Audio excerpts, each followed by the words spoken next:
संख्या 1-2-1-5-5 Bhopal superfast express Rana Kanyakumari से चलकर बरौनी लक्ष्मीबाई ग्वालियर के रास्ते हजरत निजामुद्दीन को जाने वाली प्लेटफॉर्म क्रमांक 2 पर आ चुकी है। भोपाल स्टेशन पर यात्रियों का स्वागत है। आ जाओ ला धमकी दो यार, क्या करते हो तुम? एक बेबल कहाँ भुला है? क्या करते हो, परेशान करते हो? 41, 42, 43, 44, 45, 40 तो RAC में है ना। 47, 48 की एक ही बैठ अभी बैठ जाओ, जल्दी बाद में ये होता है। ठीक है 47। अंकल जी आपकी कौन सी बर्थ है? हमारी 45, 48। अच्छा ये 47 मेरी बर्थ है। भाई साहब एक काम करेंगे आप, हमें चढ़ने में प्रॉब्लम होती है ऊपर, तो आप एडजस्ट कर लेंगे क्या? जी मुझे विंडो वाली सीट पसंद है। अच्छा ठीक है मैं एडजस्ट कर लेता हूँ। तो थैंक यू। अरे तो कहाँ जा कर आप ही की सीट है, अभी बैठ जाइए, बाद में एडजस्ट कर लेंगे, रात में टाइम है। कौन सा टाइम बेटी आप? कहाँ जा रहे हैं आप? मैं ग्वालियर जा रहा हूँ। और हम दिल्ली जा रहे हैं, हमारी मीटिंग है दिल्ली में। आप लोग आराम से बैठिए, मैं वहाँ बैठ जाऊँ। अच्छा ठीक। वो क्या है कि सीनियर सिटीजन को हमेशा लोअर बर्थ मिलती है, लेकिन तत्काल में सुविधा नहीं मिलती है। तत्काल सुविधा मिलती नहीं है। तो अपने आप को सीनियर सिटीजन मानते हो? और जब बर्थ की सुविधा मिल रही है तो मुद्दा मानना पड़ता अपने आप को। इसमें क्या है? हाँ तुम रखो, मैं ट्रेन में बैठा हूँ यार। ठीक है बाय। हाँ और सुनो, तुम चले जाओ, मेरे पास खाने के लिए सब है। और हाँ हेलमेट निकाल लेना, डिग्गी में रखा है, चेकिंग चल रही है आगे। क्या अरे तो मुझे क्यों दे दी? मुझे वैसी देरी हो रही है, ये लो। Okay bye. हाँ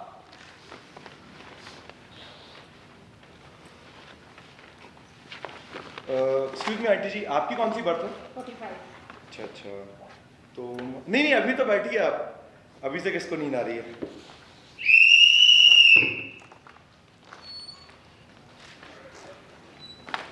एक्सट्रीमली सॉरी भाई, सो सॉरी। आपका नाम?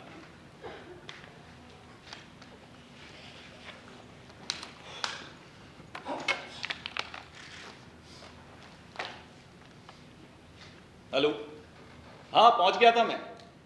हाँ यार लेट हो गया था थोड़ा। अब क्या करो, वो शाम को ऑफिस का ट्रैफिक होता ही है। अच्छा सुनो, वो डॉक्यूमेंट मैंने सारे सबमिट कर दिए हैं, है ना? तुम बस सुबह रिमाइंड करा देना, काम हो जाएगा। ठीक है? हाँ क्या?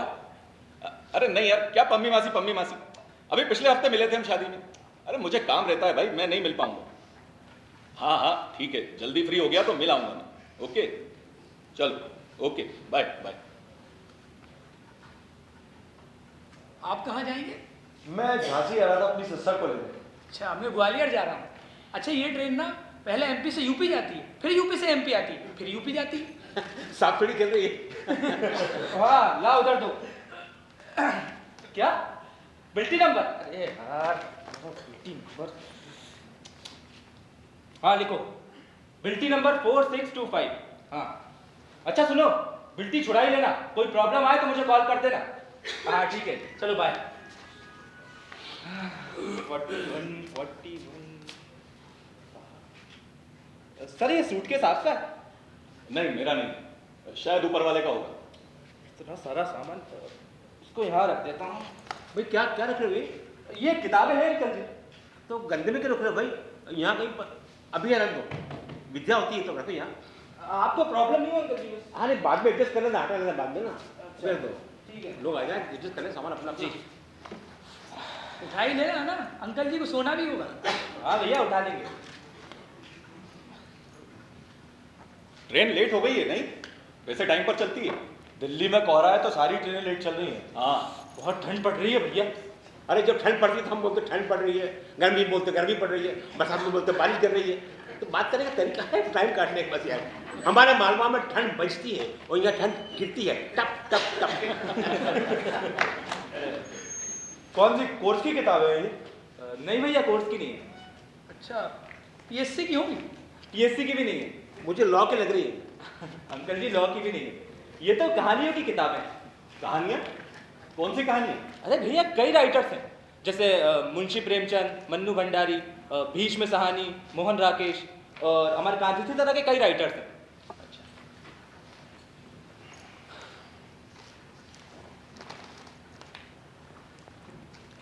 चलिए, देर आए दुरुस्त आए। 10 मिनट लेट चली, लेकिन चल तो दी आखिर। एक आध घंटा लेट हो जाती तो मुश्किल हो जाती मेरी। सुबह दिल्ली का ट्रैफिक जानते ही हैं आप सब। माशाअल्लाह। इसमें शिवानी की कृष्णकली भी है। नहीं आंटी जी, वो तो नहीं है इसमें। तो शिवानी की कृष्णकली के अलावा चल खुसरो घर आपने होगी। एक्चुअली आंटी जी, शिवानी की एक भी बुक नहीं है इसमें। हमने ऑर्डर दिया है, नया संस्करण जल्दी ही मार्केट में आ जाएगा, उसमें शिवानी की बुक्स भी होंगी।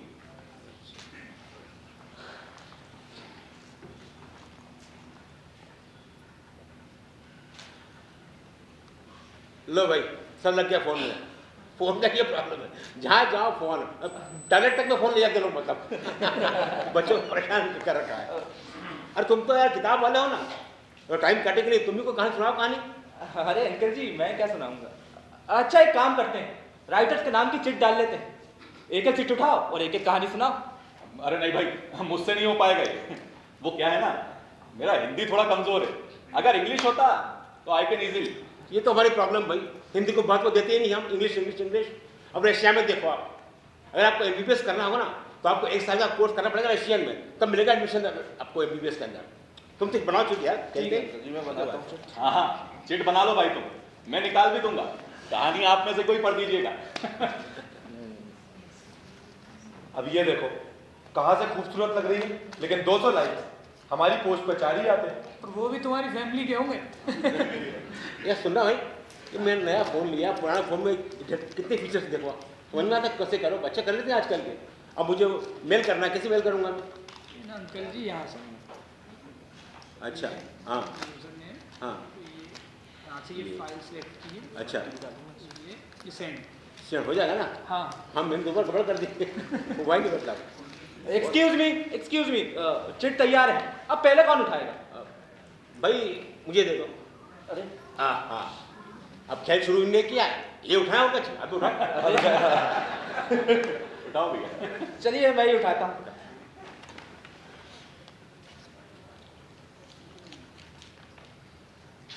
गुलजार। गुलजार निकालो भाई, खोलो। इसमें है ना जी, ऊपर नीचे? हाँ।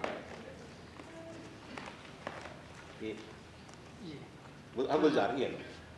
ये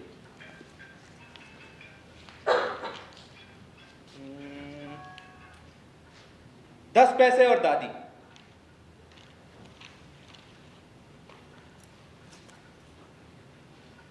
बस 10 पैसे के लिए झगड़ा हो गया और चप्पू घर से भाग गया। अरे ये 10 पैसे भी कोई चीज होती है? राम मनोहर की जेब में कितनी रोजगारी रहती है, जब चाहो जाकर पतंग खरीद सकते हैं। एक कटी और दूसरी की कंडी बंद गई, मांझे की चरखी बस भरी रहती है, और सद्दी के कितने सारे पत्ते हैं उसके घर में। ये सब याद आते ही उसे गुस्सा आ गया। दादी है ही ऐसी घुन्नी, इसलिए तो इतनी झुर्रियां हैं उनकी शक्ल पर। अरे अरे राम की दादी की शक्ल पर तो एक भी नहीं है। एक एक करके उसे दादी के सारे नुक्स याद आने लगे। कान कितने ढीले हैं, जब भी गालों को चूमती है ना तो आंखों पर लटक आते हैं, और पलके तो है ही नहीं। रात को जब सोती है ना तो आधी आंखें खुली रहती हैं, मुंह भी खुला रहता है। दादी के कार्टून बनाता हुआ वो नंगे पांव ही स्टेशन तक आ गया। बिना किसी इरादे के वो स्टेशन में घुस गया, और गार्ड ने जैसी सीटी दी वो फौरन दौड़कर गाड़ी में चढ़ गया। गाड़ी में चढ़कर उसने सोचा कि चलो घर से भाग जाए, और गाड़ी में ही उसने तय किया कि जिंदगी में खुद मुख्तार होना बहुत जरूरी है। अरे ये भी कोई जिंदगी है, एक एक पतंग के लिए इतने बूढ़े बूढ़े लोगों के सामने हाथ फैलाना पड़े। इसलिए उनके बड़े भाई भी उन्हें छोड़कर बंबई चले गए, और अब कभी नहीं आते। कितने साल हुए। गाड़ी के दरवाजे के पास बैठे बैठे उसे नींद आ गई, और जब आंख खुली तो बाहर अंधेरा हो चुका था। तब उसे पहली बार एहसास हुआ कि वो वाकई घर से भाग आया है। दादी पर गुस्सा तो कुछ कम हुआ, लेकिन गिला और शिकायत अभी तक गले में रुंधा हुआ था। 10 पैसे ऐसी कौन सी बड़ी चीज है? अब अगर पूजा की थाली से उठाए तो चोरी थोड़ी हुई, भगवान की आंखों के सामने से लेकर गया था।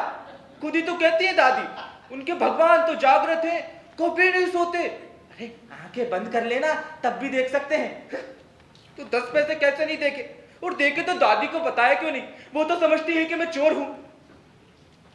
दादी के भगवान भी उसी के जैसे हैं, गुन्ने, कम देखते हैं और कम सुनते हैं। किसी ने दरवाजे से हट के अंदर आने को कहा, ए चल। स्टेशन आ रहा था शायद, गाड़ी आहिस्ता हो रही थी। गाड़ी के रुकते रुकते तो एक बार उसे ख्याल आया कि घर वापस लौट जाए, लेकिन स्टेशन पर टहलते हुए पुलिस वालों को देखकर उसका दिल दहल गया। वो बिना टिकट था, ये ख्याल भी उसे पहली बार हुआ। उसने सुना था बिना टिकट वालों को पुलिस पकड़कर जेल भेज देती है और वहां चक्की पिसवाती है। गाड़ी के दरवाजे के पास ठंड बढ़ गई थी। वो अंदर की तरफ सीटों के दरमियान आकर बैठ गया। जब गाड़ी चली तो लोग अपनी अपनी जगह पहुंचे, तो बिस्तर पेटी संदूक के ऊपर नीचे होता हुआ वो खिड़की के ठीक नीचे की तरफ जाकर फिट हो गया। थोड़ी ही देर बाद उसे भूख और प्यास का एहसास सताने लगा। खुद मुख्तारी के मसले एक एक करके सामने आने लगे। उसे भूख भी सता रही थी और प्यास भी। ऊपर वाली बर्थ पर सोए हुए हजरत की सुराही मुसलसल ट्रेन के हिचकोलों से झूल रही थी और सुराही पर लगा हुआ औंधा ग्लास भी मुसलसल किटकिट किया जा रहा था। उसी वक्त पीतल का चमकता हुआ बिल्ला लगाए टिकट चेकर दाखिल हुआ। चक्कू की तो जान ही निकल गई। अरे चलती हुई गाड़ी से ये लोग अंदर कैसे आते? जरूर कहीं चुप कर बैठे रहते होंगे ये लोग। वो सीट के नीचे ही नीचे खिसकता खिसकता टीसी के पीछे की तरफ जा निकला और वहां से खिसकता हुआ वो डब्बे की दूसरी तरफ जा निकला जहां उसे टॉयलेट नजर आ गया। बस नेकर खोलकर कमोड पर बैठ गया। अरे पकाने में थोड़ी कोई टिकट पूछने आएगा। ये ख्याल भी आया कि दूसरे लोग ये तरकीब क्यों इस्तेमाल नहीं करते। वो चेचक के दागों वाला तो कर ही सकता था, जिसे टीसी के असिस्टेंट ने गुद्दी से पकड़ रखा था। बहुत देर तक बैठा रहा। नंगी टांगों पर ठंड लग रही थी और हवा भी। थोड़ी देर कमोड पर बैठे बैठे उसे नींद आ गई। फिर गाड़ी ने पटरी बदली। एक धक्का सा लगा, रफ्तार भी कुछ कम होने लगी। बड़े एहतियात से उसने टॉयलेट का दरवाजा खोला। बाहर कोई स्टेशन आ रहा था शायद। झांक कर देखा तो टीसी कहीं नजर नहीं आया। जरूर कहीं छिपकर बैठा होगा, वरना चलती गाड़ी से कहां जाता। गाड़ी रुकी तो फौरन उतर गया।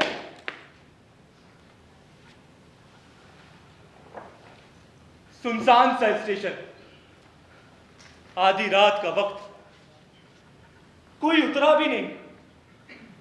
गाड़ी कुछ देर खड़ी खड़ी हाँफती रही, फिर भग भग करती हुई आगे चल दी। चक्कू एक बेंच पर सुकड़ कर अपनी टांगों में मुंह देकर बैठ गया और थोड़ी ही देर बाद तकिए की तरह लुढ़क गया। थक थक करता लालटेन हाथ में लिए चौकीदार आया और उसे कान से पकड़कर उठा दिया। घर से भाग कर आया है क्या? चल भाग यहाँ से, नहीं तो चौकी वाले धर कर ले जाएंगे। अरे चक्की पिसवाएंगे जेल में। एक ही धमकी में वो लड़खड़ा कर खड़ा हो गया। थक थक करता लालटेन हाथ में लिए चौकीदार फिर कहीं गायब हो गया। चक्कू प्लेटफॉर्म के नीचे की तरफ टहल गया, जहां मध्यम सी रोशनी में एक बोरियों का ढेर नजर आ रहा था। बोरियों के ढेर के पीछे ही एक बुढ़िया दादी की तरह मुंह खोलकर सो रही थी। फटा पुराना कोई लिहाफ ओढ़े। अरे कोई भिकारन होगी। नींद और बर्दाश्त नहीं हो रही थी उसे। वो उसी भिकारन के लिहाफ में जाकर घुस गया। उसे लग रहा था जैसे दादी के लिहाफ में घुस रहा हो। गांव में अक्सर ऐसा होता था। मीरा सन अपने साथ सुलाती थी और वो दादी के लिहाफ में जा घुसता था। सर जमीन पे टिकाते ही सो गया। सुबह जब उठा तो वैसे ही दादी से लिपट कर सोया हुआ था। बुढ़िया के सिरहाने पड़े कटोरे में रेजगारी पड़ी थी। फिर वही थाली याद आ गई। कल रात की भूख उभर कर आई। अरे इतनी सारी रेजगारी क्या करेगी बुढ़िया? दादी से पूछो तो कहती थी मरकर भी तो जरूरत पड़ती है पैसे की, वरना इस काठी को जलाएगा कौन? झूठी। अरे कितनी सारी लकड़ियां पड़ी है घर में। उसकी नजर फिर कटोरी पर गई।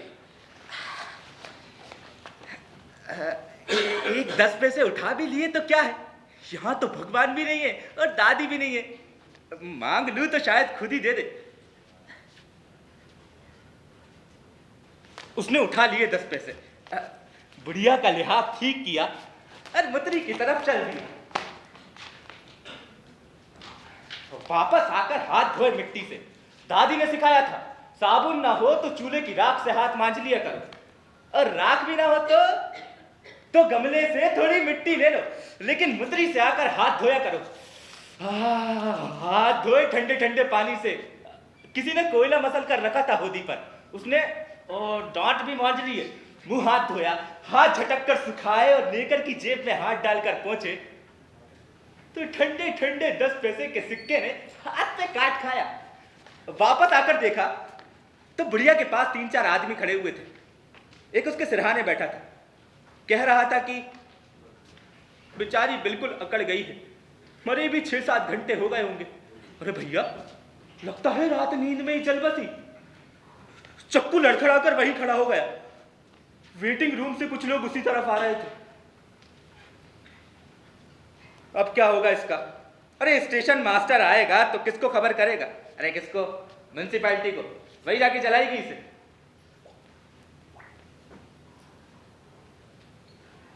जो पास बैठा था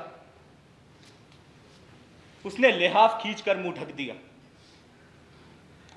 चक्कू ने नेकर की जेब से 10 पैसे निकाले और बुढ़िया की कटोरी में फेंक दिए। सबने देखा उसकी तरफ और वो भाग लिया, तेज, बहुत तेज, अपनी दादी के पास।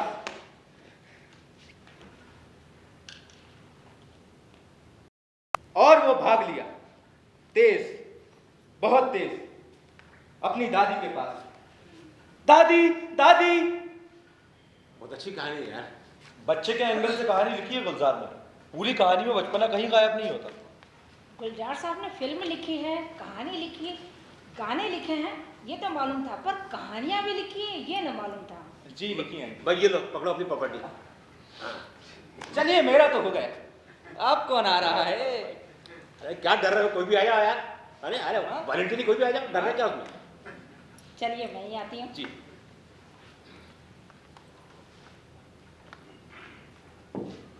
ये बैग अजात शत्रु। भाई दो, अजात शत्रु दो, निकालो। ये देखो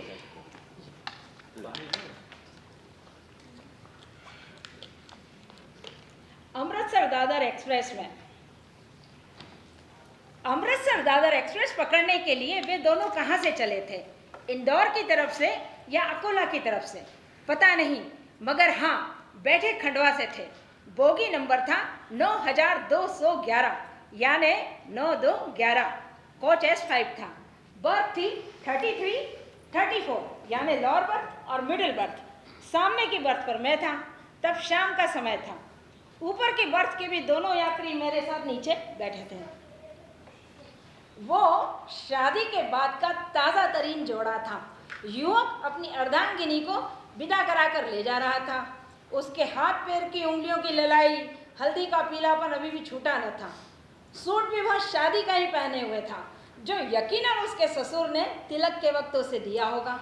युवक यही कोई 23-25 साल का, सांवला रंग, चौकोर चेहरा, ठिंगना कद और साथ में जवान बीबी होने के नाते बेहद रिजर्व, बेहद चौकन्ना। वह पूरी कोशिश किए हुए था कि कोई उससे परिचय न गांठ ले। उसने फिल्मी मैगजीन भी लपेट कर फलों की डलियां में नीचे रख ली थी, जिससे कि कोई मांगने और लौटाने के बहाने बातचीत का अवसर न बना ले। वह अधिक से अधिक अप्रिय बनने की कोशिश कर रहा था और इस बाबत हम तीनों सहयात्री आपस में बात किए बिना सहमत थे। लड़की, दुल्हन, अर्धांगिनी जो कहें, गोरी नारी, हष्टपुष्ट, खुश मिजाज और चपल मादा थी। वह देखने में खूबसूरत थी, यह कोई अंधा भी कह सकता था। वह किसी ठाकुर परिवार की कस्बे में रही बसी मैट्रिकुलेट या नॉन मैट्रिकुलेट युवती थी। शिक्षा का रौब-दाब और तेज उसके चेहरे पर न था, मगर बावजूद इसके तीव्र कॉमन सेंस और कुदरती फुर्तीलेपन के कारण वह असरदार जरूर थी। यू कांट फूल मी वाला भाव उसके चेहरे और चपल बातचीत से बार बार टपक रहा था।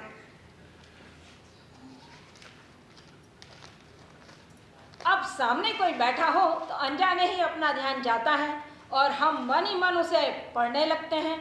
और ऐसे में होता यह है, हमारा चेहरा स्थिर हो जाता है, आंखें थिक जाती है और सारा शरीर सिमटकर कान में आ जाता है, जो अनजाने में दूसरों को सुनने का काम करते हैं।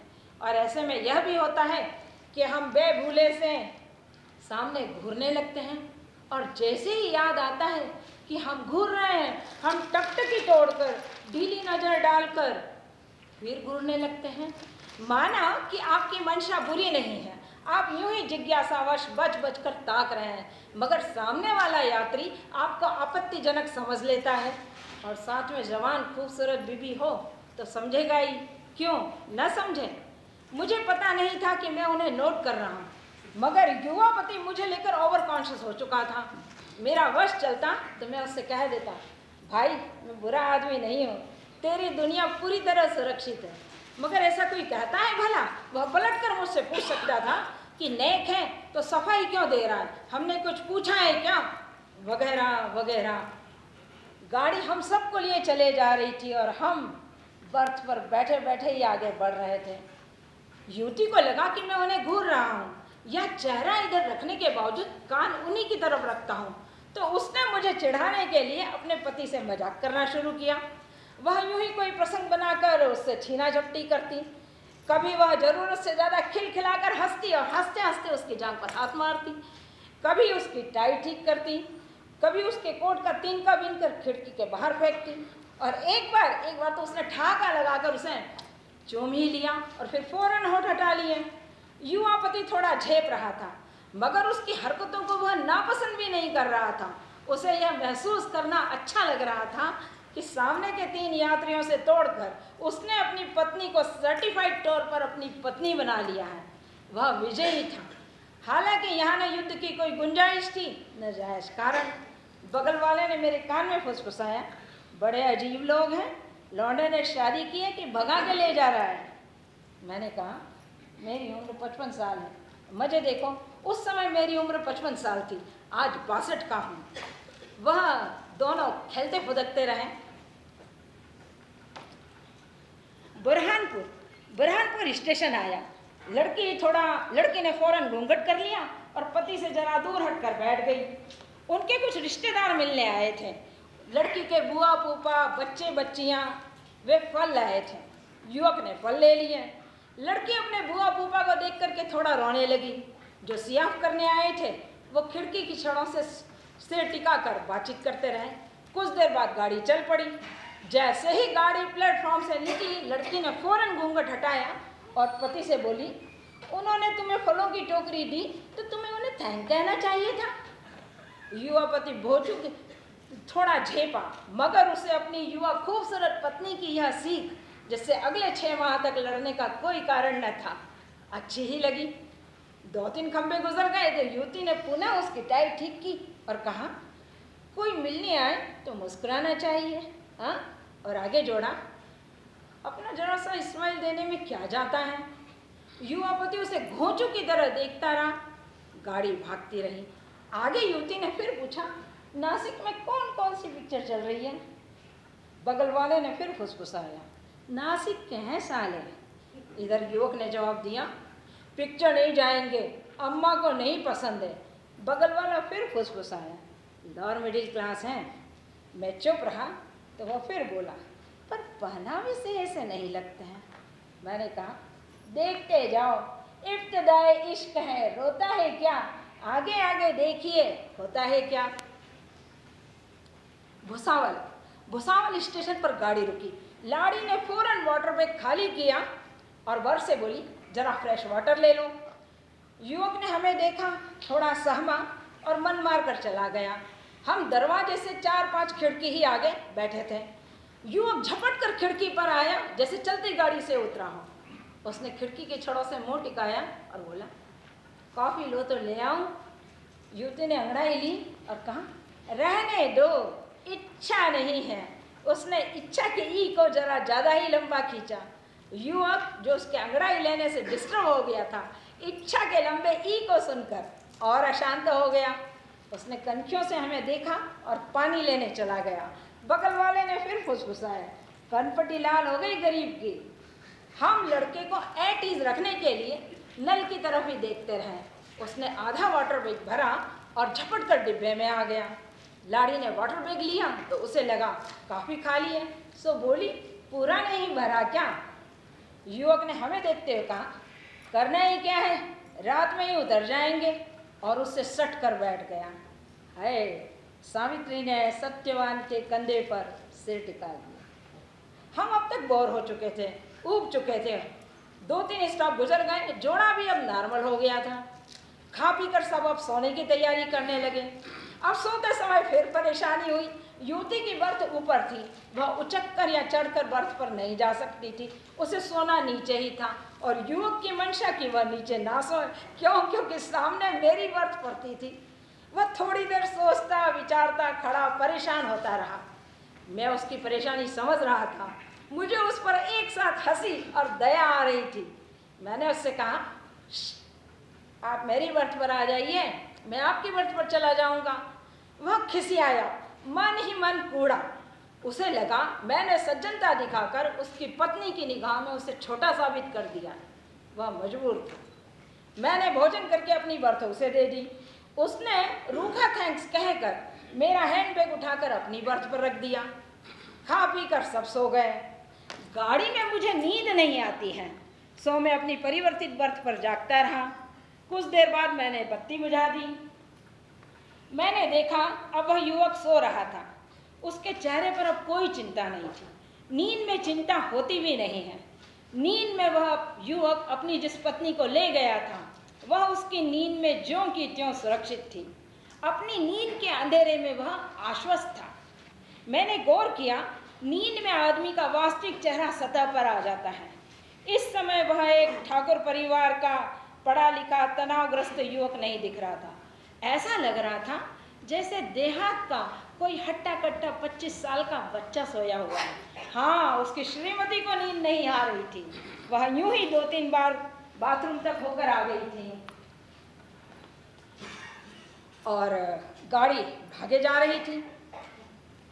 सारे मुसाफिर नींद की गिरफ्त में जा चुके थे। बाहरी संसार से हमारा संबंध लगभग कट चुका था। कहीं कोई गांव में टिमटिमाता बल्ब दिख जाता तो हम बाहरी दुनिया से जुड़ जाते, वरना अपने से घिरा हुआ एक टापू था जो भागा चला जा रहा था। मनमाड़ स्टेशन आया। युवती ने पति के बर्थ की तरफ देखा और बैठ गई। वह अंधेरे में ही बैठी रही। मुझे लगा अब यह लाइट जलाएगी, मगर वह अंधेरे में ही बैठी रही। कुछ पलों बाद वह खड़ी हुई। उसने मिडिल बर्थ की तरफ देखा, मेरी बर्थ की तरफ देखा और फौरन बैठ गई। ऊपर की बर्थ के दोनों यात्री खर्राटे भर रहे थे। अचानक एक छोटे छोटे बालों वाला चश्माधारी युवक आया। उसने युवती को पत्र थमाया। युवती ने फुसफुसा कर कहा, दिवाली पर आऊंगी, और फौरन लेट गई। युवक पलटकर वापस चला गया। सुबह का 4 बजा। मैं दादर स्टेशन पर उतरा। साथ वाले यात्री ने मुझसे पूछा, वो जोड़ा उतर गया? मैंने कहा हाँ। वो बोला, बड़े अजीब लोग थे। मैंने इस बाबत कोई प्रतिक्रिया जताने के बजाय केवल इतना ही कहा, मैं तो इतना ही जानता हूँ, जो सोवत हैं सो पावत हैं, जो जागत हैं सो रोवत हैं। अब वह मुझे अजीब समझता हुआ चला गया।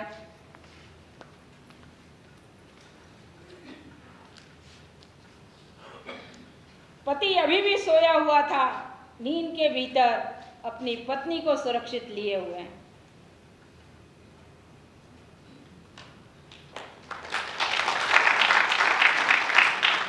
व्हाट अ ट्रेजेडी है। ये तो शेक्सपियर से भी बड़ी ट्रेजेडी होगी। इब्तिदाए इश्क है, रोता है क्या? अगर ये ट्रेजेडी है तो आप ही कुछ कॉमेडी सुना दो। अरे नहीं भैया, मेरे में इतना टैलेंट नहीं है। अरे भैया, इसमें टैलेंट की क्या बात है? आपको बस कहानी पढ़नी तो है, जस्ट रीडिंग। अरे नहीं भाई, सॉरी। अरे सॉरी कैसे? ये है ना प्रसाद। अब भैया प्रसाद सबको मिलेगा, बचेगा नहीं कोई। प्रसाद ले आप। है हिम्मत है बर्दा, तुम बर्दे खुदा। जाओ खड़ो। कहाँ फंसा दिया अंकल जी आप? अरे जाओ तुम तो यार, हम बैठे ना। लाओ भाई, कुछ भी दो, क्या फर्क पड़ता है। चंद्रकांत बख्शी। लाइव।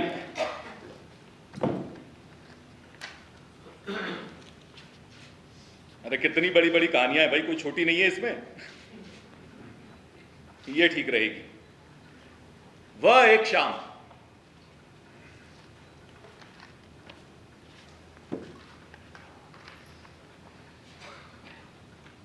दिसंबर के तीसरे सप्ताह में हमने घर बदल दिया। और यहां नए घर में रहने आ गए। यह फ्लैट ग्राउंड फ्लोर पर था। यह एक 3 BHK फ्लैट था। बाहर एक चौक था जो लगभग 10 फीट ऊंची दीवारों से घिरा हुआ था। दीवारों पर नया नया पेंट किया गया था। दीवारों के पीछे से बेतरतीब झाड़, पुराने घरों के काले पड़ गए खपरेल और बदलता हुआ आसमान नजर आता था। खिड़कियों से यह चौक दिखलाई देता जहां कई कई किस्म के फूल उगे हुए थे। हमारे ठीक ऊपर हमारे बंगाली मकान मालिक अक्षय बाबू अपनी पत्नी और 3 लड़कों के साथ रहा करते थे। वे किसी सरकारी महकमे में क्लर्क थे। उनकी पत्नी शोभा की रंगत सांवली थी, पर वो खुले दिल से हंसा करती थी और रात के अंधकार में चौक के फूलों के आसपास घूमती रहती थी। तीनों लड़के बालीगंज की ओर किसी हाई स्कूल में पढ़ते थे। जब मैं मकान की खोज में दलाल के संग यहां पहली बार आया, तभी शोभा से मेरी पहली मुलाकात हुई। दलाल ने मुझे बाहर ही खड़ा रखा और भीतर जाकर सब बातचीत कर लेने के बाद मुझे बुलाया। मकान पुराना था। हमारे फ्लैट पे पेंट का काम किया जा रहा था।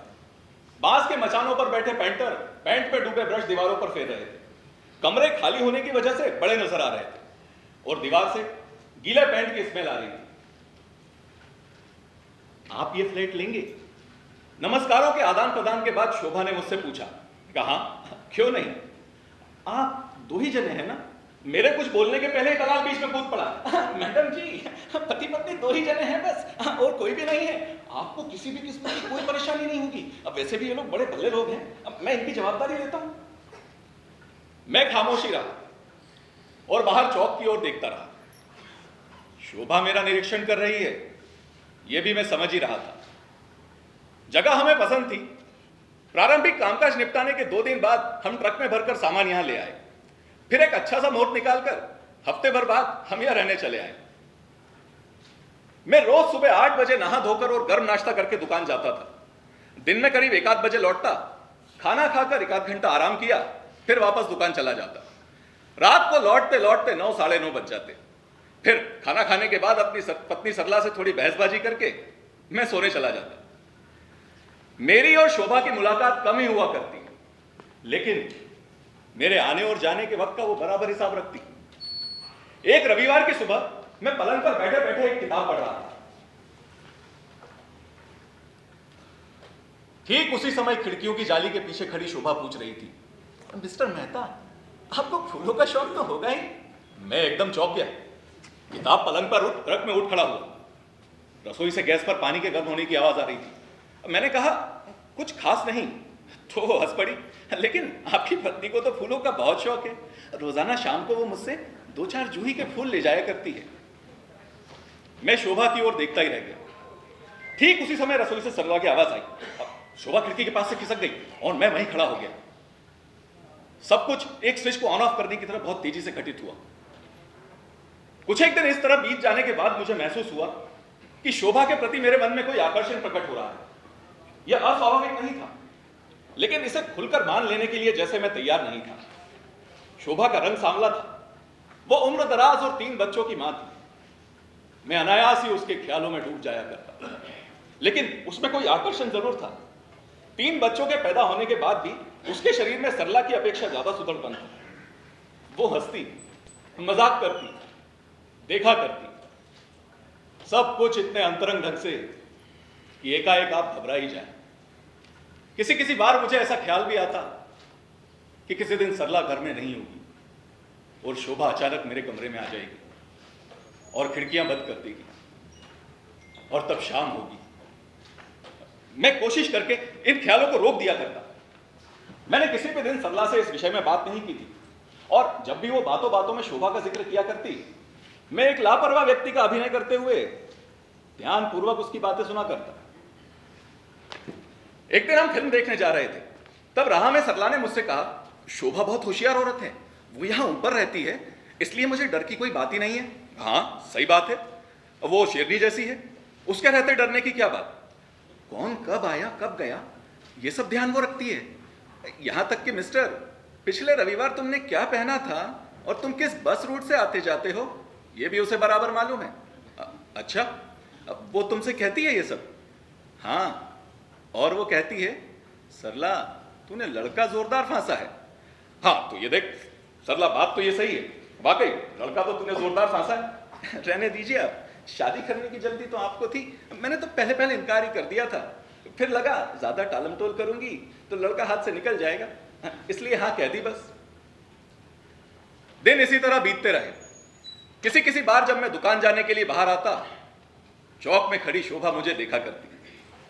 सरला की मौजूदगी में भी वो मेरे साथ हंसकर बातें किया करती।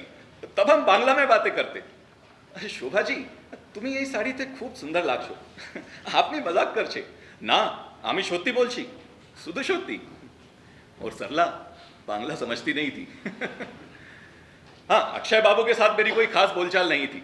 ऑफिस के बाद वो आदमी अधिकतर घर में ही रहा करता। कभी कभार ऊपर से रविंद्र संगीत के गायन का स्वर जरूर सुनाई देता। आमारो पोरानो जहाँ चाय। एक बार सरला ने भी मुझसे कहा, इसका मतलब कुछ करता धरता नहीं लगता, आलसियों की तरह घर में पड़ा रहता है बस। मैंने कहा नहीं सरला, अब वो कहीं नौकरी करता है और फिर हमारा किराया भी तो मिल जाता है, गाड़ी चल जाती है इन लोगों की। आदमी लेकिन बेचारा बेहद शांत है। दिन बीतते रहे और शोभा मेरे विचारों पर छाई रही। मुझे रात और दिन उसी का ख्याल आया करता। वो भी मेरे साथ बातचीत का मौका ढूंढती रही है, ये भी मैं समझ ही गया था। एक दिन सुबह शोभा ने मुझसे कहा, मिस्टर मेहता, मैं एक बार आपकी दुकान पर आना चाहती हूं। मैं एकदम घबरा गया। दुकान की दुनिया में मैं शोभा को बिल्कुल प्रवेश करने देना नहीं चाहता था। मैंने तुरंत ही उससे कहा, शोभा जी आपको कुछ चाहिए तो मुझसे कहिए ना, अब मैं लेता आऊंगा। दिन में 2-4 बार घर आता जाता ही तो हूं, फिर आप वहां तक आने की तकलीफ क्यों उठाएं? और मैं कहीं काम से गया हूं, मिलूं ना मिलूं। शोभा मेरी तरफ देखती ही रही।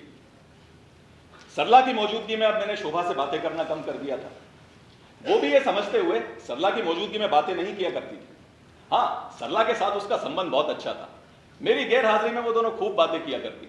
और कभी मैं लौट आता तो शोभा हंसते हुए कहती, अच्छा अब आप दोनों बातें कीजिए, मैं चलती हूं, और वहां से चली जाती।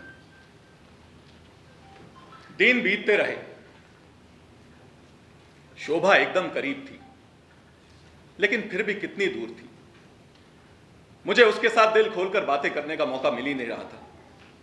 वो हमेशा इस कोशिश में रहा करती कि मेरे पास आए, लेकिन घर में एकांत मिलता नहीं था। सरला हमेशा घर में ही हुआ करती। सरला कहीं बाहर गई हो और घर में मैं अकेला हूं, ऐसा अवसर मिलना दुर्लभ ही था। मैं ऐसे मौके की कल्पना करके ही उत्तेजित हो जाया करता और आखिरकार निराश होकर सोचता कि ऐसा मौका कभी आएगा ही नहीं जब फ्लैट के एकांत में हम मिल सके। और जैसे जैसे निराशा बढ़ती गई, वैसे वैसे मेरी ख्वाहिश और जोर पकड़ती गई। उसकी आंखों में तूफान जरा भी कम नहीं हुआ था। उसमें अब भी आकर्षण था। मैं उसके लिए जैसे तड़प रहा था। मुझे उल्टे सीधे बहुत से ख्याल आया करते। रोजाना शाम होती, रास्ते में लाइटें जल जाती, तब मैं उदास हो जाया करता। दुकान से निकलकर किसी रेस्टोरेंट में जाकर बैठ जाता और एक कॉफी पी लेता। एक दिन मैं बेहद बेचैन हो उठा और शाम को जल्दी ही घर आ गया। सरला सब्जी लेने गई हुई थी। मैं कपड़े बदलकर पलंग पर बैठ गया। उसी समय दरवाजे की घंटी बजी। मुझे लगा शायद सरला लौट आई। मैंने उठकर दरवाजा खोला। सामने शोभा खड़ी थी। मिस्टर मेहता, आज आप बहुत जल्दी दुकान से लौट आए? हाँ, जरा तबीयत ठीक नहीं थी। फिर अचानक मैं अपनी तबीयत को भूलने लगा। सरला अभी सब्जी लेने गई है, उसे लौटने में अभी आधा घंटा लगेगा। मुझे लगा आपसे मिल आऊं। मुझे भी लगा था शायद आपकी तबीयत ठीक ठाक ना हो। अंदर आइए ना। वो अंदर आई और उसने दरवाजा बंद कर दिया। हम दोनों एक दूसरे को समझ गए थे। गोया कि यह मौका अनायास ही मेरे हाथ लग गया था। हम दोनों बीच के बड़े हॉल में आए। मेरा दिल जोरों से धड़क रहा था। शोभा सामने थी और सरला के लौटने में अभी आधे घंटे की देरी थी। शोभा ने कहा, मिस्टर मेहता, मैं आपसे एक खास प्राइवेट बात करने आई हूं। मैंने कहा, हाँ आइए ना, अंदर वाले कमरे में आइए। हम दोनों अंदर वाले कमरे में आ गए। शाम का अंधेरा था। मैंने बत्ती भी नहीं जलाई। शोभा ने कहा, यहां हमारे अलावा और तो कोई नहीं है ना मिस्टर मेहता? मैंने कहा, नहीं, फ्लैट में बस हम दोनों ही हैं। उसने जरा खिसक कर बीच का दरवाजा बंद कर दिया और कहने लगी, सामने के मकान वाले हमें देख लें, ये मैं नहीं चाहती। पूरे कमरे में शून्यता छा गई थी। उसने मुझे पास आने का संकेत किया। मैं भी उसकी ओर खिंचा। मुझे लगा कि मैं कांप उठूंगा। मेरी आंखों में आंखें डालकर शोभा ने कहा, मिस्टर मेहता सुनिए, मैं आपसे कुछ कहने के लिए आई हूं। रोज शाम को 6 बजे एक व्यक्ति आपकी पत्नी से मिलने आया करता है। क्या आपको कुछ खबर है? मैं बेतरह कांप उठा।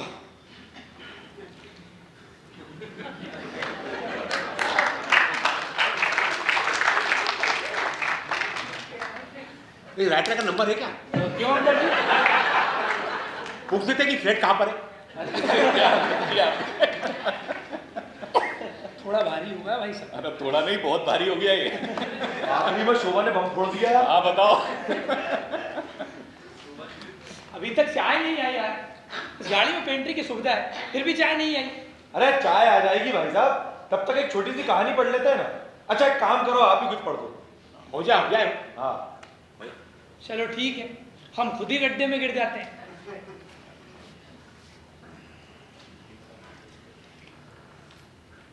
भगवती चरण वर्मा। देना भैया भगवती चरण वर्मा। हाँ लीजिए भाई।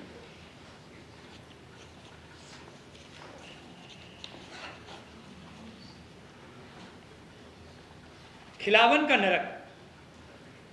ठसाठस भरी 3rd क्लास की बेंच के नीचे, ठसाठस भरी 3rd क्लास की बेंच के नीचे खिलावन लेटा हुआ था। वो सो नहीं रहा था, सोने का कोई समय भी नहीं था। वो सिर्फ लेटा हुआ था, केवल इसलिए कि कहीं टिकट कलेक्टर उसे देख ना ले। आज 3 साल बाद वो अपने घर लौट कर जा रहा था।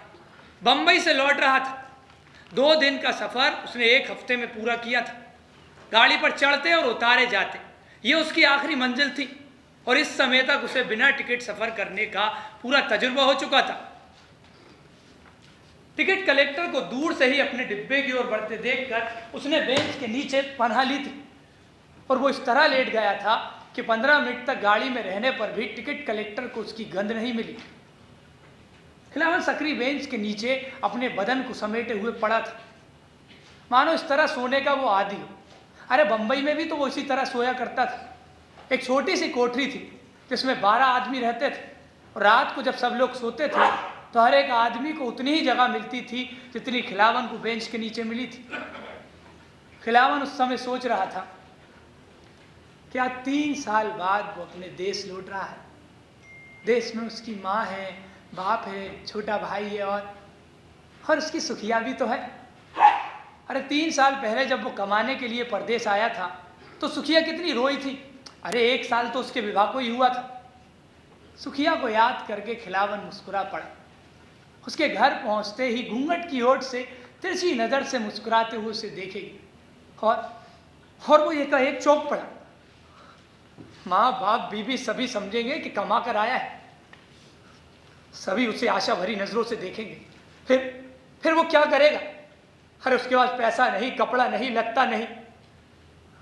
2 महीने की हड़ताल में जो कुछ उसने बचाया था सब स्वाहा हो गया। मकान मालिक जेल भिजवा रहा था, कपड़ा लत्ता उसी कोठरी में छोड़कर अपनी जान बचाकर भागा था। लेकिन वो घर पर करेगा क्या। और एक झटके के साथ गाड़ी रुकी। खिलावन का सिर बेंच के पाए से जा टकराया और उसने अपना सिर पकड़ ली। और उसी समय उसे दरवाजा खुलने की तथा बंद होने की आवाज सुनाई दी। वो चोरों की तरह छिपने की जगह से बाहर आया। टिकट कलेक्टर चला गया था। खिड़की से मुंह निकालकर वो बाहर देखने लगा। रेल के खलासी ने आवाज दी, बहादुरपुर बहादुरपुर। और तभी गाड़ी ने सीटी दी। वो तुरंत ही गाड़ी से उतर पड़ा। अरे बहादुरपुर स्टेशन पर ही तो उसे उतरना था। गाड़ी चली गई थी और खिलावन ने अपने चारों ओर देखा। ज्यादा समय नहीं हुआ था, सिर्फ 6:30 बजे थे। फिर भी उसके चारों ओर घोर अंधकार छाया हुआ था। आसमान में बादल घिर आए थे और बिजली चमक रही थी। और खिलावन चुपचाप खड़ा था, हतबुद्धि सा। एक स्टेशन के खलासी ने स्टेशन वाला फाटक बंद कर स्टेशन मास्टर को आवाज दी, क्या सब कुछ ठीक है। और खिलावन की चेतना धीरे धीरे लौट आई। तार लांघकर अब वो सड़क पर आ गया था। उसने रुककर विचार किया कि उसका गांव यहां से 1.5 कोस की दूरी पर है। वो चल दिया अपने गांव की ओर, पर उसके पांव थे कि घर की तरफ उठते ही ना थे। भरसक जोर लगाकर वो चलने की कोशिश कर रहा था। उसके मन की शिथिलता उसके शरीर में व्याप्त हो गई थी। वो समय विचार शून्य था और भाव शून्य। एकाएक वो चौंक पड़ा। एक बड़ी सी बूंद गिरी, फिर दूसरी, और देखते ही देखते मूसलाधार पानी गिरने लगा। वो एक पेड़ के नीचे खड़ा हो गया। 2 फलांग पर ही उसका गांव था और पानी इस तरह गिर रहा था मानो प्रलय की वर्षा हो रही थी। और देखते ही देखते पेड़ से भी पानी छन छन कर गिरने लगा। उसी समय बिजली चमकी और बिजली के प्रकाश में खिलावन ने वो टूटा हुआ मंदिर देखा जहां अक्सर वो बचपन में खेला करता था। तब उसे पता चला कि वो मंदिर से करीब 10 गज की दूरी पर है। वो दौड़कर जल्दी से मंदिर में घुस गया। मंदिर में पहुंचकर उसने संतोष की एक गहरी सांस ली। मंदिर के अंदर गहरा अंधकार था और बाहर हवा तेजी के साथ चल रही थी। और तभी उसे ऐसा लगा कि मानो मंदिर के अंदर वाले खंड में कोई और भी है। उसके कान खड़े हो गए। उसने ध्यान से सुनने की कोशिश करी। कोई कह रहा था, ये बारिश भी अजब बेमौके शुरू हो गई, भगवान जाने कब तक होती रहेगी। और उसका उत्तर उसे मिला, तुम्हें का मुसीबत तो हमारी है। अम्मा जी पूछे हैं कि कहाँ रही, तब कहा क्या है। और अम्मा जी दद्दा जी से एक एक की 100 जड़ी है। खिलावन को मानो तो काटो खून नहीं। ये आवाज तो सुखिया की है। और सुखिया इस समय मंदिर में, और उसके साथ ये आदमी कौन है। वो दबे पांव भीतर की ओर खिसका। मर्द ने कहा, अरे कुछ ना होगा, तेरी सास बकझक कर कर चुप हो जाएगी। हाँ, उस दिन तेरे ससुर ने मुझे देख लिया था, तब क्या हुआ था। अरे होता का, पहले तो बहुत बिगड़े, कहीं कि तुम हमारी नाक कटाई दे, अरे घर से निकाले की धमकी दी नहीं। लेकिन जैसे ही चांदी की हंसली देखी और हमारे आंचर में बदे रुपया, तो अम्मा जी शांत हुई गई। खिलावन के मुख पर पसीने की बूंदें आ रही थी। मर्द ने फिर कहा, और वो तेरा घर वाला, उसकी कुछ खबर मिली। अरे 6 महीना से ना 1 रुपया भेजा से, ना कोई चिट्ठी पत्री लिखत है। मालूम होते कोई रांड के फेरे में पड़ गया, नाश हो यूं का। यहाँ घर में सब भूखन मरत है। अरे वो तो तीसरे चौथे दिन तुम जो रुपया दे देते हो तो खाना मिल जाते। हमारे देवर को 1 बीघा जमीन दिवाए दो, जिरेदारा बित्तो तो कर सकत। खिलावन चुपचाप मंदिर से बाहर आ गए और उसी समय बिजली चमकी और उसने देखा कि उसकी धोती चिथड़ा है और कुर्ता फेंक देने के काबिल। वो भीगता हुआ चल पड़ा, घर की तरफ नहीं, पीछे स्टेशन की तरफ। पानी मूसलाधार गिर रहा था, हवा तेजी के साथ चल रही थी, बादल गरज रहे थे और बिजली चमक रही थी।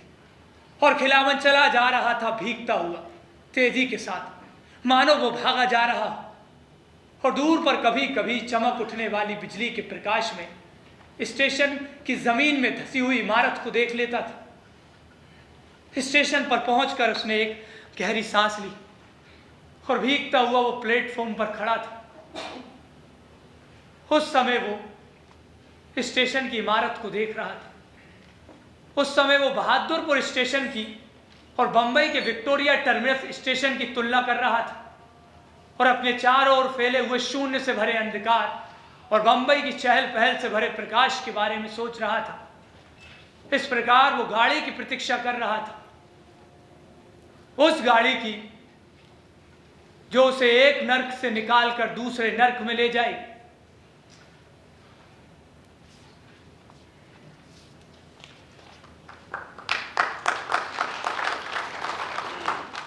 उस गाड़ी की जो उसे एक नर्क से निकालकर दूसरे नर्क में ले जाएगी।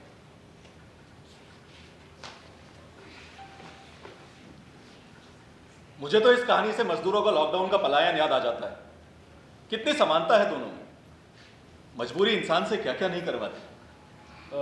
मुझे इस कहानी से विष्णु सखाराम खांडेकर की कहानी याद आ रही थी। प्रकाश, विष्णु सखाराम खांडेकर मराठी के प्रेमचंद हैं जिन्हें ज्ञानपीठ पुरस्कार मिला है।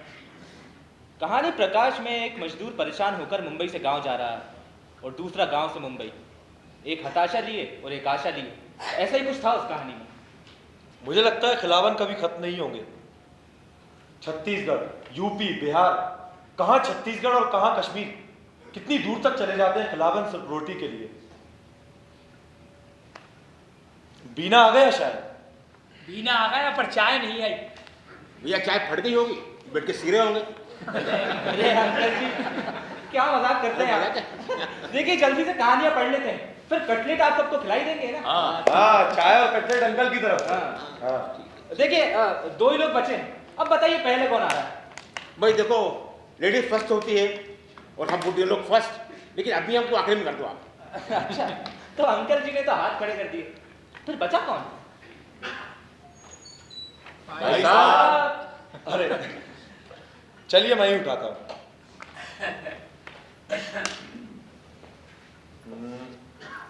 गुलजार साहब वापस घूम पर के आ गए। देखना ऊपर ही होगी। गुलजार।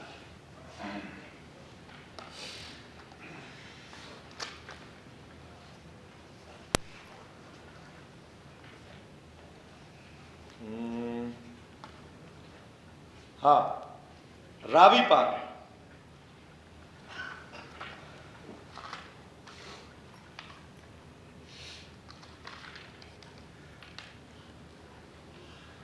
पता नहीं दर्शन सिंह पागल क्यों नहीं हो गया। बाप घर पे मर गया और माँ उस बचे कुचे गुरुद्वारे में खो गई, और शाहनी ने एक साथ 2 बेटे जन्म दिए, 2 बेटे जुड़वा। उसे समझ नहीं आता था कि वो हंसे या रोए। एक हाथ दे एक हाथ लेकर सौदा किया था किस्मत ने। सुनते थे आजादी आ चुकी है या आ रही है, टोडरमलपुर कब पहुंचेगी ये पता नहीं चलता था। हिंदू सिख सब छिपते छिपाते गुरुद्वारे में जमा हो रहे थे। शानी दिन रात दर्द से कराती रहती। आखिरी दिन थे जचकी के और पहली औलाद। अरे कुछ नहीं होगा बेटा, कुछ नहीं होगा। अभी तक किसी हिंदू या सिख के मकान पे हमला हुआ है क्या? गुरुद्वारे पर तो हुआ है ना पापा जी, 2 बार आग लग चुकी है, और तुम लोग वहीं जाकर जमा होना चाहते हो। इस बात पर दर्शन सिंह चुप हो जाता, लेकिन जिसे देखो वही गुरुद्वारे में जमा हो रहा था। एक जगह इकट्ठा होने से हौसला होता है पापा जी, और अब तक हमारी गली में कोई हिंदू या सिख रह ही नहीं गया, हम ही अकेले हैं बस। 15 दिन पहले की बात थी। रात के वक्त भापा जी के आंगन में गिरने की आवाज हुई। दूर गुरुद्वारे की तरफ से जो बोले सो निहाल के नारे सुनाई दे रहे थे। बस उसी को देखने भापा जी छत पर चले गए, और सीढ़ियां उतरते वक्त पांव फिसला और बस आंगन में पड़ी कुदाल सर में घुस गई थी। जैसे तैसे भापा जी के संस्कार पूरे किए, और कुछ बची कुची मालियत थी जो एक तकिए के खोल में डाली, और तीनों ने जाकर गुरुद्वारे में पनाह ले ली। गुरुद्वारे में खौफजदा लोगों की कमी नहीं थी, इसलिए हौसला रहता था। अब उसे डर नहीं लगता था। दर्शन सिंह कहता, और कुछ नहीं तो वाहे गुरु के पास तो है। हाँ, नौजवान सेवादारों का एक जत्था दिन भर काम में जुटा रहता। सबने अपने अपने घरों से जितना भी आटा, दाल, घी, चावल सब उठवा लिया था, और लंगर दिन रात चलता रहता था। मगर कब तक? यह सवाल सबके मन में था। सबको यह लगता था कि सरकार कोई कुमक जरूर भेजेगी। अरे भैया, लेकिन कौन सी सरकार? अंग्रेज तो चले गए, यहां पाकिस्तान तो बन गया है, लेकिन पाकिस्तान की सरकार नहीं बनी अभी। सुना है मिलिट्री घूम रही है और अपनी हिफाजत में शरणार्थियों के काफिले बॉर्डर तक पहुंचा देती है। शरणार्थी? वो क्या होता है भैया? अरे रिफ्यूजी। अच्छा, ऐसे लफ्ज पहले तो नहीं सुने थे। 2-3 परिवारों का एक जत्था जिनसे दबाव बर्दाश्त नहीं हुआ, वो निकल पड़ा। हम तो चलते हैं भैया, सुना है स्टेशन पर ट्रेनें चल रही हैं, अब यहां भी कब तक बैठे रहेंगे? अरे हिम्मत तो करनी पड़ेगी भाई, वाहे गुरु कंधों पर बिठाकर नहीं ले जाएगा। एक और गुरबानी का हवाला हुआ। नानक नाम जहाज है, जो चढ़े सो उतरे पार। कुछ लोग निकल जाते तो खला का एक बुलबुला सा बन जाता माहौल में, और कुछ लोग आ जाते तो बाहर की खबरों से बुलबुला फूट जाता। स्टेशन पर तो बहुत बड़ा कैंप लगा हुआ है जी, लोग भूख से भी मर रहे हैं और खा खा के भी। बीमारी फैलती जा रही है। 5 दिन पहले एक ट्रेन गुजरी थी यहां से, तिल रखने की भी जगह नहीं थी, लोग छतों पर लदे हुए थे। सुबह संक्रांत की थी। बड़ी शुभ घड़ी में शाहनी ने अपने जुड़वा बेटों को जन्म दिया था। एक तो बेचारा बहुत ही कमजोर था, बचने की उम्मीद नहीं थी, लेकिन शाहनी ने नाभि के जोड़ से बांधे रखा। उसी रात किसी ने कह दिया, अरे भाइयों, चलो चलो निकल चलो, स्पेशल ट्रेन आई है रिफ्यूजियों को लेने, चलो निकल चलो। और एक बड़ा हुजूम रवाना हो गया गुरुद्वारे से। दर्शन सिंह भी। शाहनी बहुत कमजोर थी, लेकिन बच्चों के सहारे चलने को तैयार हो गई, लेकिन मां ने हिलने से इनकार कर दिया। अरे मैं आ जाऊंगी बेटा, मैं आ जाऊंगी, तू मेरे पोते और बहू को लेके निकल जा, मैं अगले किसी काफिले के साथ आ जाऊंगी। दर्शन सिंह ने बहुत जिद की तो ग्रंथी ने समझाया और सेवादारों ने हिम्मत दी। ओ सरदार जी, और निकल जाओ, तो बीजी हमारे साथ आ जाएगी और एक एक करके सब बॉर्डर पार पहुंच जाएंगे, तुम चिंता मत करो। और दर्शन सिंह निकल पड़ा। ढक्कन वाली बेद की बच्चों को पोटली में ऐसे उठा लिया जैसे परिवार का खोंचा लेकर निकला हो। स्टेशन पर गाड़ी थी, लेकिन गाड़ी में जगह नहीं थी। लोग छत पर घास की तरह उगे हुए थे। बेचारी नई नई नहीफ व नवजायदा मां और नौजायदा बच्चों को देखकर लोगों ने छत पर चढ़ा लिया और पनाह दे दी। 10 घंटे बाद गाड़ी में जरा सी हरकत हुई। शाम बड़ी सुर्ख थी, लहू लुहान, तमतमाया हुआ चेहरा, शाहनी की छातियां निचुड़ के छिलका हो गई थी। एक बच्चे को रखती तो दूसरा उठा लेती। मैले कुचैले कपड़े में लिपटे 2 बच्चे की पोटलियां, ऐसा लगता था जैसे किसी कूड़े के ढेर से उठा लाए। कुछ घंटों बाद जब गाड़ी रात में दाखिल हुई तो दर्शन सिंह ने देखा एक बच्चे के रोने की आवाज तो आई थी और बीच बीच में हाथ पांव भी हिलते दिखे थे, लेकिन दूसरा बिल्कुल साकित था। दर्शन सिंह ने पोटली में हाथ डालकर देखा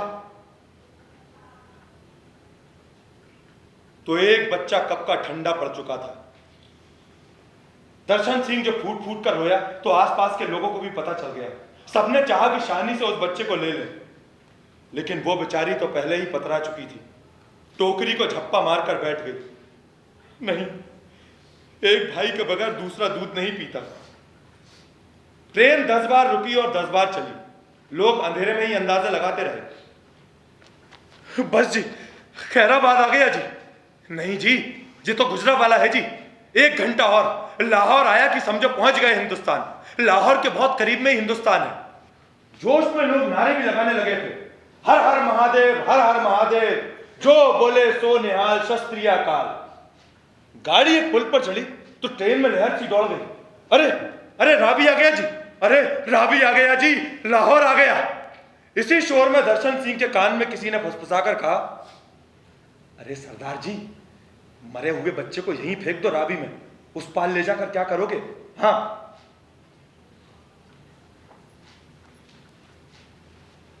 दर्शन सिंह ने धीरे से टोकरी दूर खिसकाई और अचानक ही पोटली उठाकर रावी में फेंक दी।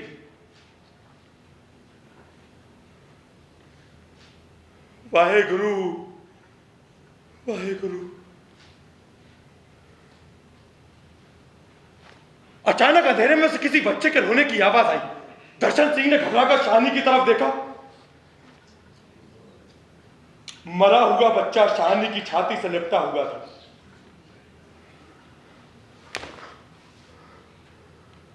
वाहेगुरु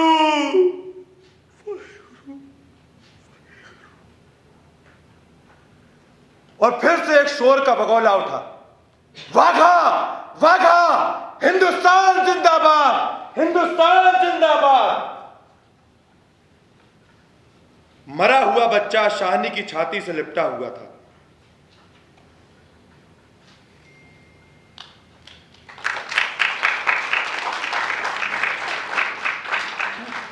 पार्टीशन को लेकर कई राइटर्स ने कहानियां लिखी, जैसे मोहन राकेश ने मलबे का मालिक, भीष्म साहनी का उपन्यास तमस और कहानी अमृतसर आ गया है। इसी तरह से और खुशवंत सिंह की ट्रेन टू पाकिस्तान। जी, सादत हसन मंटो ने भी काफी कुछ लिखा है पार्टीशन पर। मैंने कहानी पढ़ी थी छोटी सी, पढ़ा था अखबार में, नाम याद नहीं आ रहा है। एक शहरी पाकिस्तान का, और राइटर थे रामलाल ने लिखी थी कहानी। मुझे लगता है पार्टीशन सिर्फ कुछ लोगों का ईगो था, जिसे लाखों लोगों ने भुगता। झांसी आने वाला लगता है। अरे आने वाला क्या भैया, आ ही गया। चलिए दोस्तों, मेरा स्टेशन तो आ गया। आप लोगों से फिर मुलाकात होगी। और पहली बार ऐसा लगा कि ये सफर थोड़ा और चलना था। Bye bye. अरे भाई, आपको उतरना है क्या? अरे तो साइड में हटो ना। गाड़ी लेट थी पर कवर कर लिया। हाँ ये अच्छा हो गया। चलो भाई मैं इधर आता हूँ। अरे अंकल कहाँ? वो प्रकृति विपदा है भाई। अरे अंकल देखिए बच रहा है, बहाने नहीं बना रहा है। सही कह रहा हूँ, बच नहीं रहा हूँ मैं। अरे अंकल कोई विपदा नहीं होती, आप सोच रहे हैं इसलिए आपको लग रहा है कि विपदा आ रही है। आप सोचिए विपदा नहीं आ रही है, नहीं आ रही है, नहीं आ रही है, बात करो तो विपदा नहीं आएगी अंकल जी। अरे अंकल जी ये प्राकृतिक विपदा नहीं है, ये तो इसके द्वारा पैदा की विपदा है, पहले इसे दूर कीजिए। ठीक है। अच्छा मैं आपको एक जोक सुनाता हूँ, बिल्कुल नया जोक है, आपने कई बार सुना होगा। अरे अंकल जी देखिए जोक वोक से काम नहीं चलेगा। शुरुआत में फीता मैंने काटा था ना, तो समापन तो आपको ही करना पड़ेगा। हाँ हाँ अंकल जी, आपने कहा था प्रसाद सबको मिलेगा, हाँ, लीजिए आप हाँ। प्रसाद। चलो हम प्रसाद ले लेते हैं, अब देखते हैं। आचार्य चतुर्सेन शास्त्री।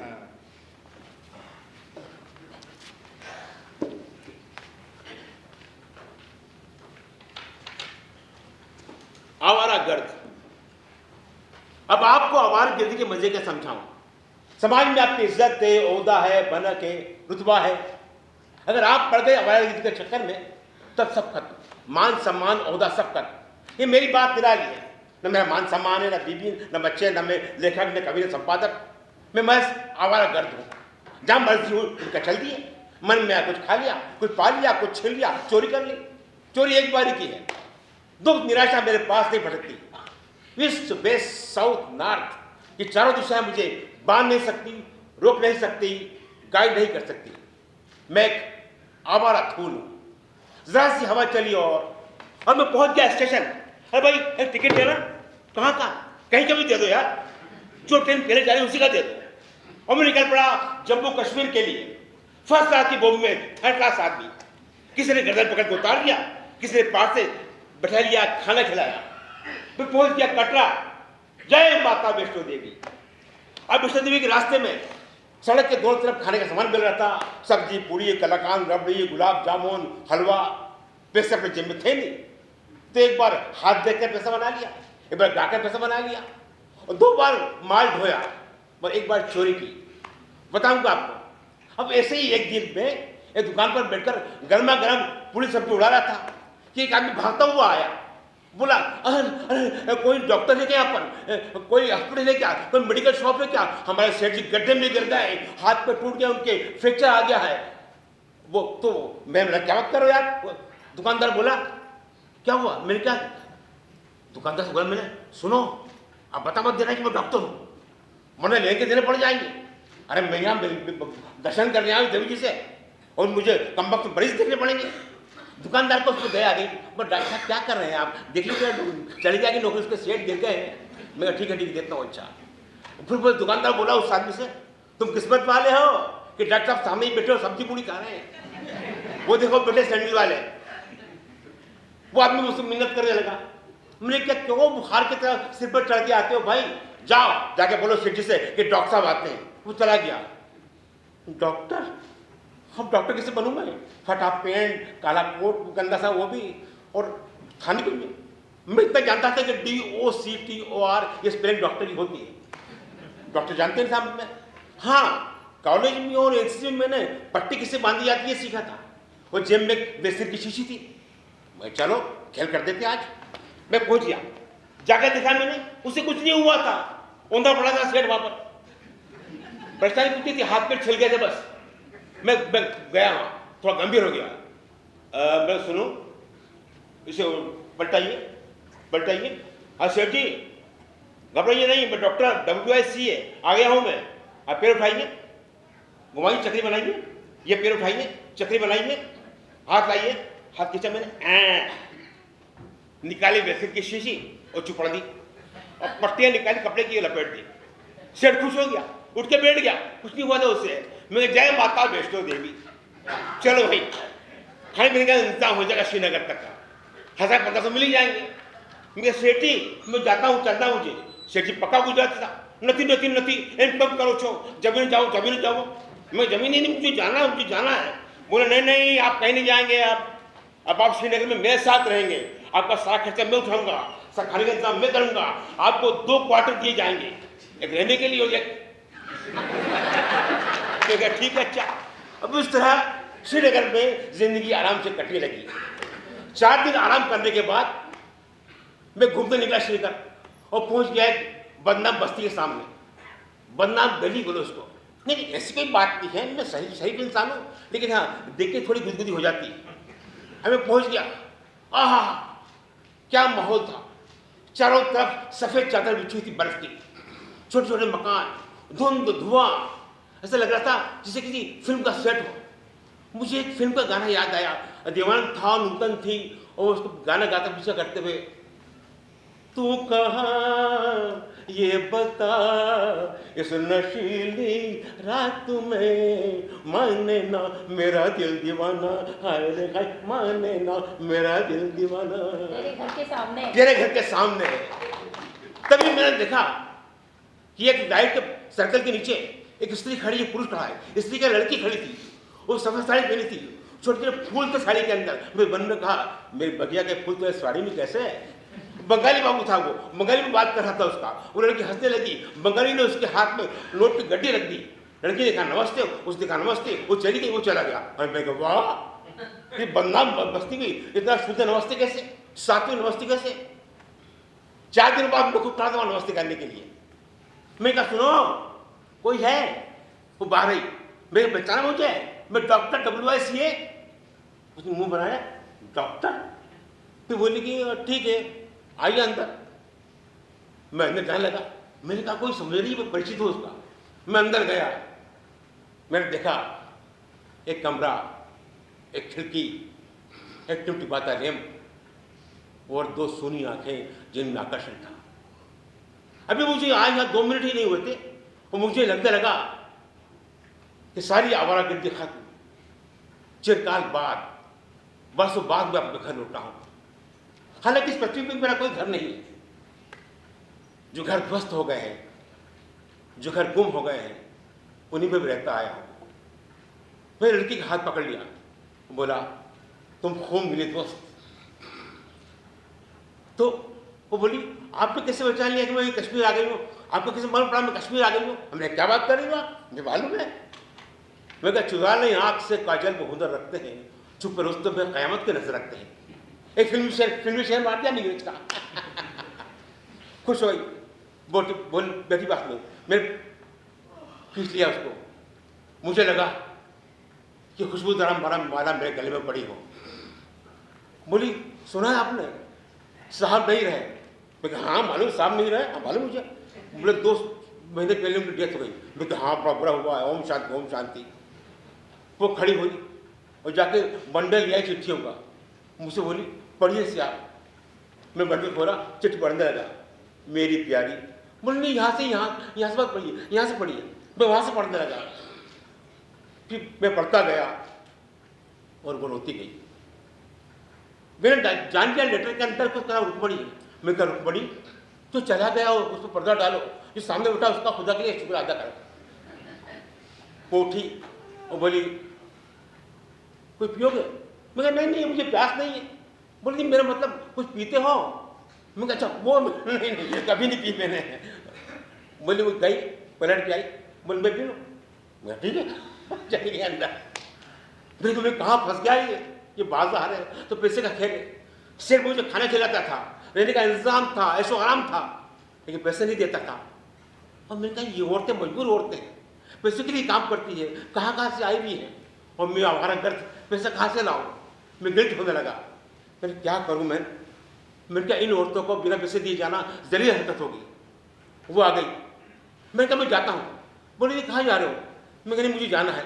बोले नहीं साहब भी ऐसे क्या करते थे, पीते भी नहीं थे, जाऊँ क्या करते थे। चलो मत पियो मगर नाराज मत हो, मत जाओ। मैं कहा वो महाराज मेरा खाने पे इंतजार करता होगा। बोले नहीं यही रुक जाओ और सब भूल जाओ। मैं रुक गया। उसकी हथेलियां गर्म थी और वो अकेली, मैं अकेला, रात का सन्नाटा और हम दोनों डूब गए घटपुट सागर में। रात, रोटी, 2 आंखें, प्यार, फिर मुर्गे की बांग और उसकी बूंद और मेरी सुबह उठा तो नींद मेरी आंखों से लटक रही थी। मैं परेशान था, सिर दुख रहा था। मैंने कहा मैं जाऊंगा। वो बोली नहीं रुक जाओ। मैं कहा नहीं जाऊंगा मैं। बोली कल फिर आना। उसने मेरे हाथ में नोट दे दिए। मैं शर्मा गया, मैं नोट लिए, मैं कहा अच्छा चलता हूँ मैं। मुझे जानने लगा, मैं गिल्ट हो गया था, मैं कहा मैं क्या दे पा रहा हूँ, उनको नोट दे दिए। लेकिन हाँ, उसकी सुनी आंखें, वो आकर्षण, उसकी स्मेल सब मेरे अंदर उतर चुका था। इस तरह 2 महीने नमस्ते का आदान प्रदान चलता रहा। इसी बीच मैंने उसके प्रेमी के सारे खत पढ़ लिए थे। वो डॉक्टर था, सर्जन था, ये उसी का रहा करती थी। वो कैप्ट कहना अच्छा नहीं लगता मुझे, या रखेल कहूँ पसंद नहीं मुझे। उसकी पत्नी की तरह रहा करती थी। उसके पहले वाली बीबी के बच्चे थे, और एक दिन डॉक्टर की डेथ हो गई, उसे निकाल दिया वहां से। वो यहाँ कर बैठी गंदी बस्ती के अंदर, क्या करती, किसी की सही लड़की, मजबूर थी, आ गई यहाँ बैठ गई। मैं दिल था कि मैं क्या करूं, मुझसे प्यार करने लगी है वो, और मेरी जिंदगी में भी पहली औरत थी। तो परेशान था, पैसे मेरे पास था नहीं, खाली जेब था, क्या करता मैं, कैसे उसे इस बस्ती से निकाला जाए, नया काम शुरू कर सके ताकि वो, समझ नहीं आ रहा था। तब मुझे याद आया कि मैंने एक नाटक देखा था, नष्कटिकम, मिट्टी की गाड़ी। उसमें कैरेक्टर था शबीला, जो उसकी प्रेमिका थी मदनी का, उससे प्यार करता था वो। मदनी का काम करती थी वसंत सेना के यहाँ। वसंत सेना एक नगरवधू थी, वेश्या थी। वो चाहता था कि वो वहां काम न करे, ये छुड़ाए कैसे। वसंत सेना का प्रेमी था चारुदत्त। चारुदत्त दान करते करते निधन हो गया था। वसंत सेना ने बहाने से अपने गहने चारुदत्त को दे दिए। और शबीला चोर था, उसने जाके वो गहने चुरा लिए और लाके फिर दे दी वसंत सेना को, और बोला ये रखो गहने, और छोड़ दो मेरी प्रेमिका को। मध्य का ये काम नहीं करेंगे, अब छुड़ा के इसको ले गया। सेठ जी अपने गहने कहाँ रखता है और नकदी कहाँ रखता है, मुझे मालूम पड़ गया। 1 2 3 4 5 6 7वें दिन मैंने सारा बाल साफ कर दिया और पहुंच कर रुकमणी गया और जाकर बाल छुपा दिया। रात को मेरे कहीं रुका, तो मुझे प्यार किया। मैं सुबह उठा, बोली तुम जा रहे हो? मैंने कहा जा रहा हूं मैं। मन में कहा मेरे दोस्त, शादी हमारी आखिरी मुलाकात हो, हम मिल ना पाए। तो मुझे प्यार किया, मेरे हाथ में गड्डी नोट के दे दी। मैं चल पड़ा पहाड़ से मैदानों की ओर, एक गांव, दूसरा गांव, तीसरा गांव, चौथा गांव। 5वें गांव में पहुंचा, एक कमरा किराए से लिया मैंने और रुक गया। मैं थक गया था, थक को सो गया। रात को 12 बजे मेरा नींद खुली, देखा मैंने नीचे शुरू हो रहा था। पुलिस की गाड़ी आई थी, साथ में सेठ जी थे। सेठ जी ऊपर चढ़ के आए, पुलिस आई, दरवाजा तोड़ दिया, मुझे मारने लगे। बता मेरा गहने कहाँ है, बता मैं नोट कहाँ है। मैं बाल खाता रहा, मेरे नाक से खून बह रहा था, मेरे मुंह से खून बह रहा था। बताया नहीं मैंने गहने कहाँ है।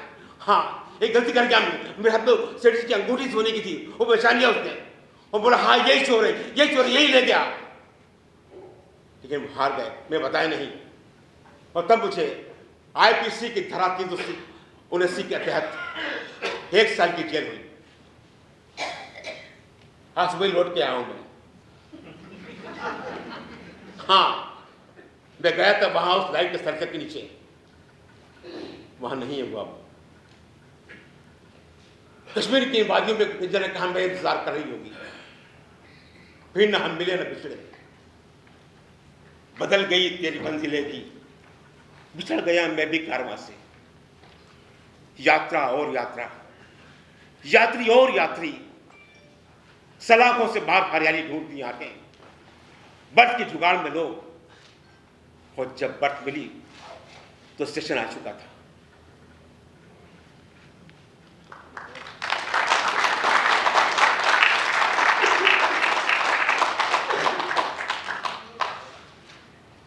जब बर्फ मिली तो स्टेशन आ चुका था। आचार्य चतुर्सेन को मैंने कभी नहीं पढ़ा। भाई एक टिकट देना, कहाँ कहीं कभी दे दो भाई। अरे जो ट्रेन पहले जा रही है उसी का दे दो।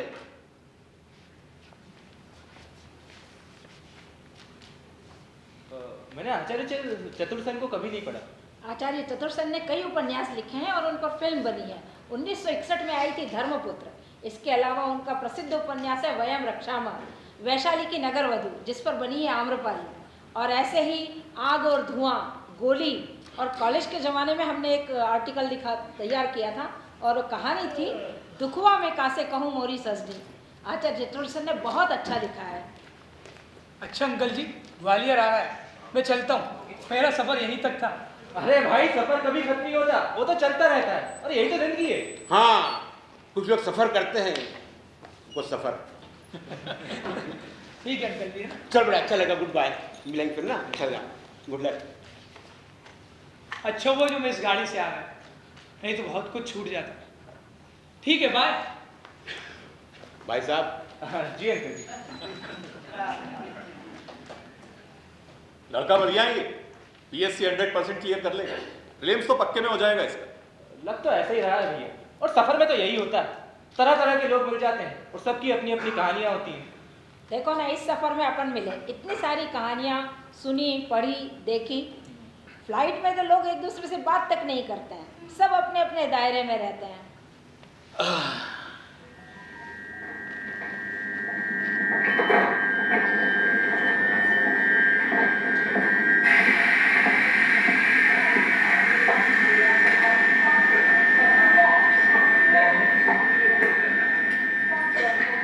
अरे ये ट्रेन रुक क्यों गई? पता नहीं भैया, शायद किसी ने चेन खींची है। अरे लोग चेन पुलिंग करते हैं यार, कई बार घर के सामने, एक दो बार मैंने भी की थी। पर ये ऐसे लेट हो जाएगी तो क्या होगा? अरे अंकल जी, ये मैसेज आया है मेरे पास। हाँ? आगे मुरैना में ट्रैक ब्लॉक है, 2-4 घंटे लग जाएंगे। अरे बाप रे। मुरैना में? हाँ। एक मिनट, मेरा फ्रेंड रहता है वहां पे, मैं पूछ लेता हूँ। हेलो, हाँ जोशी जी नमस्ते। हाँ जी, अरे मैं दिल्ली जा रहा था, ये ट्रेन से ग्वालियर के आगे रुक गई है। ये मेरे साथ में इनके मोबाइल पे मैसेज आया है, कुछ ट्रैक ब्लॉक है, आपको पता है कुछ? अच्छा, हाँ, मालगाड़ी की बोगी उतर गई है। अरे मतलब 4-5 घंटे कम से कम लगेंगे।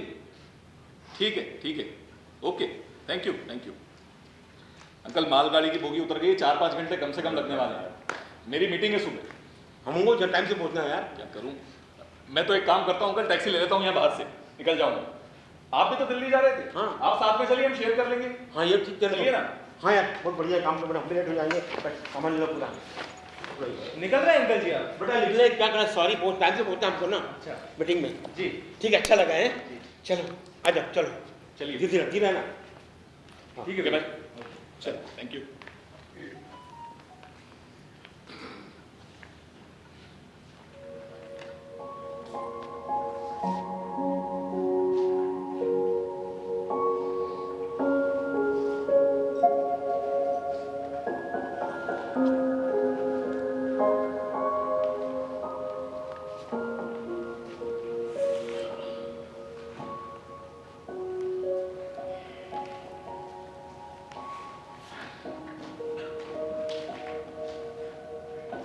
निकल जाते हैं हम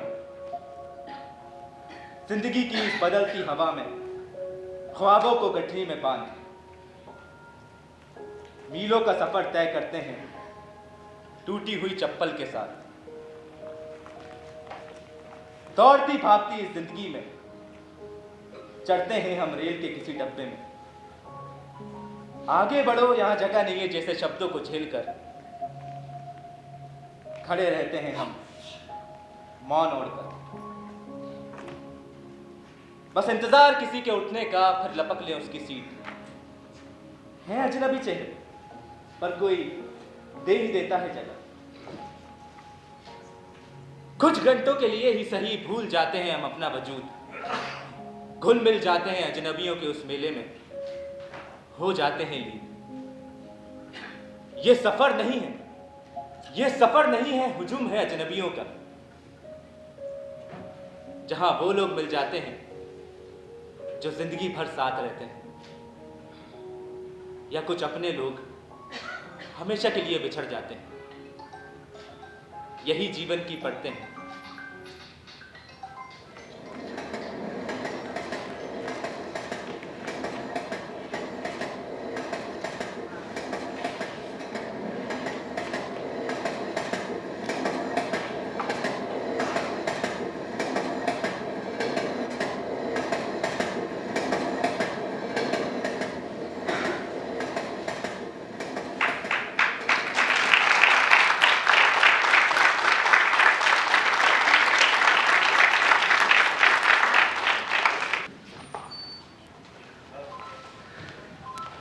आप सभी दर्शकों से अनुरोध है, आपने इतना समय दिया, थोड़ा समय और दीजिए। प्लीज़ थोड़ी सी देर और बैठ जाइए। वाकई ये नाटक देखकर ऐसा लगा कि ज़िंदगी एक सफ़र है सुहाना। आप देख रहे थे नाटक मुसाफिर, निर्देशक गोपाल दुबे जी, और मैं गोपाल दुबे जी को आमंत्रित करती हूँ कृपया मंच पर पधारें। हमारी संस्था the reflection society for performing art के निदेशक, आपसे अनुरोध करूँगी कृपया गोपाल जी को सम्मानित करें पुष्पगुच्छ से।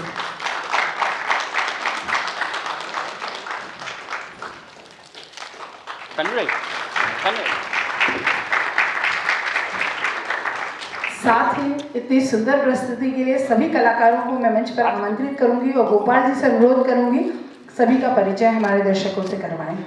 आइए।